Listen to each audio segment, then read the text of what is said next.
रजिया, ये मसाले तुमने धूप में नहीं सुखाए क्या? नहीं तो मसाले एकदम सूखे तो हैं, तो मुझे जरूरत नहीं लगी। नहीं रजिया, मैंने तुम्हें कितनी बार समझाया है, मेरे लाए हुए मसालों को थोड़ी देर धूप में जरूर रख दिया करो, इससे इनकी खुशबू और स्वाद दोनों बढ़ जाते हैं। तुम्हें पता है ना, अगर मेरे बनाए कबाब अच्छे नहीं बने तो। हाँ हाँ, सब पता है मुझे। कबाब जरा भी बिगड़े तो वो खड़ूस अरमान भी बिगड़ेगा आप पर। लाइए, मैं इन मसालों को धूप दिखा देती हूँ।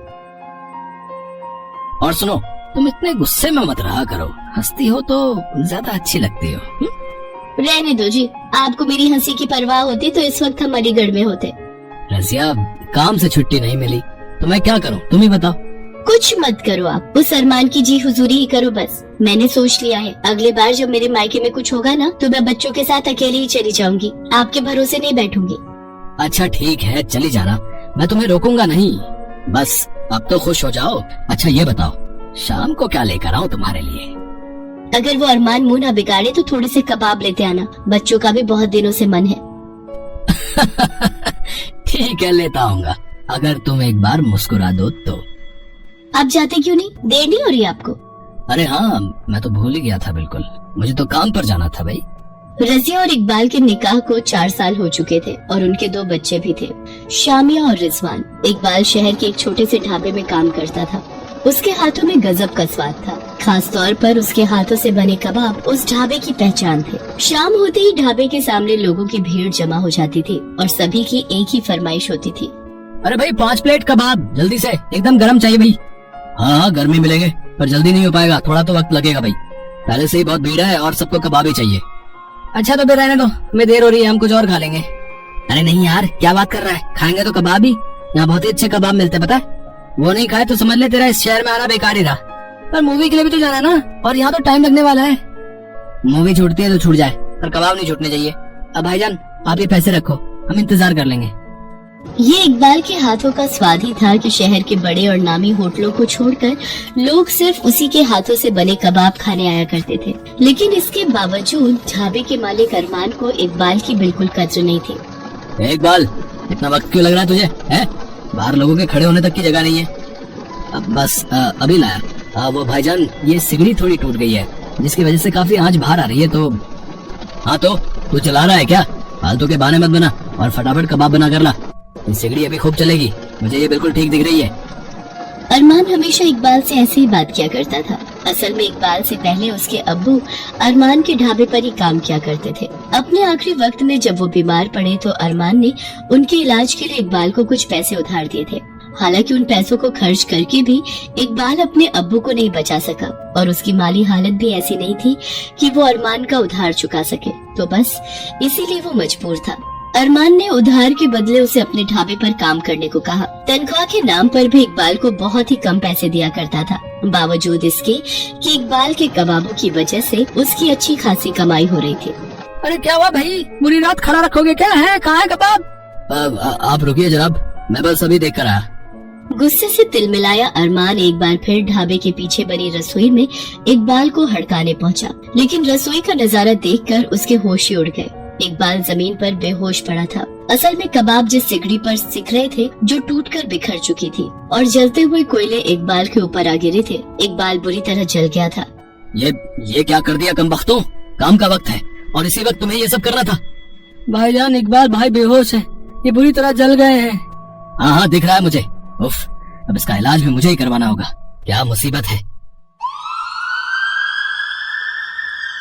अरमान ने इकबाल को पास के सरकारी अस्पताल में भर्ती करवा दिया, लेकिन वो इतनी बुरी तरह से जल चुका था कि उसे बचाया नहीं जा सका और उसकी मौत हो गई। इकबाल के इस तरह चले जाने से रजिया की पूरी दुनिया ही उजड़ गई, लेकिन वो हिम्मत नहीं हार सकती थी, क्योंकि अब भी वो अकेली नहीं थी।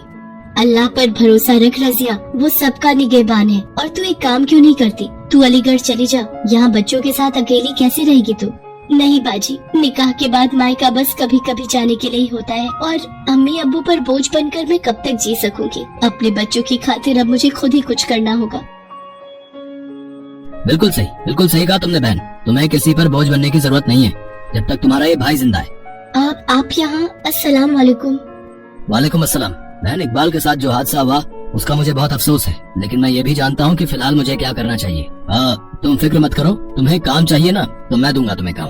अब से तुम मेरे ढाबे के लिए कबाब बनाओगी। लेकिन मुझे तो कबाब बनाने आते ही नहीं, उन्हें तो हमेशा यही बनाते थे। मैं तो बस मसाले वगैरह तैयार करने में इनकी मदद कर दिया करती थी बस। मत भूलो कि अल्लाह ने औरतों के हाथों को खास नेमत से नवाजा है, और तुम तो इकबाल की बीवी हो। मुझे भरोसा है कोशिश करोगी तो जरूर इकबाल से भी बेहतर कबाब बना सकोगी।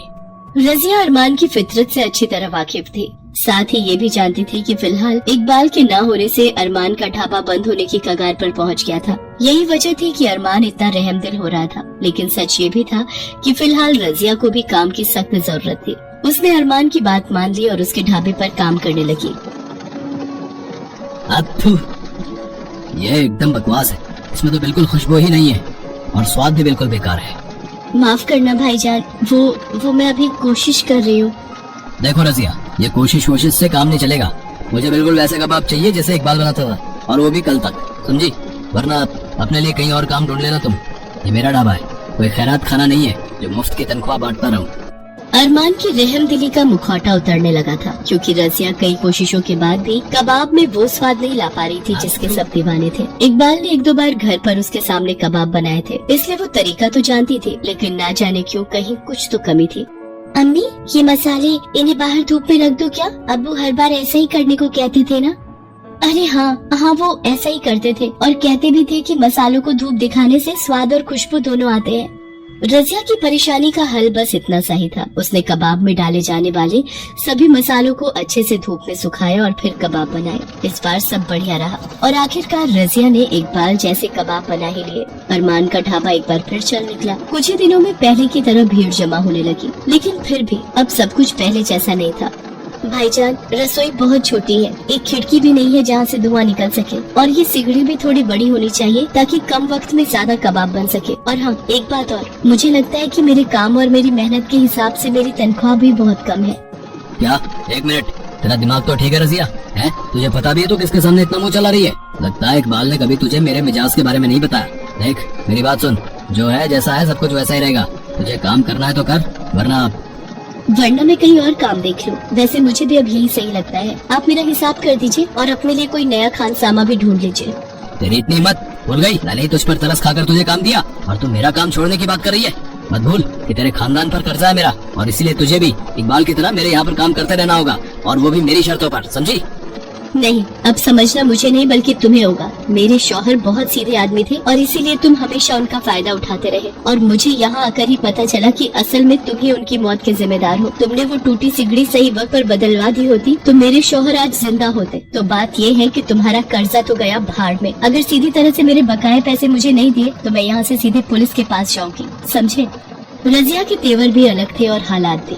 असल में उसने पहले से ही सब सोच रखा था। इकबाल ने हमेशा खुद को अरबान के एहसानों तले दबाए रखा, लेकिन रजिया वो अब आजाद थी। उसे बहुत कुछ करना था, कबाब के उसी स्वाद के दम पर जिन्हें अब उनकी असली पहचान मिलने वाली थी।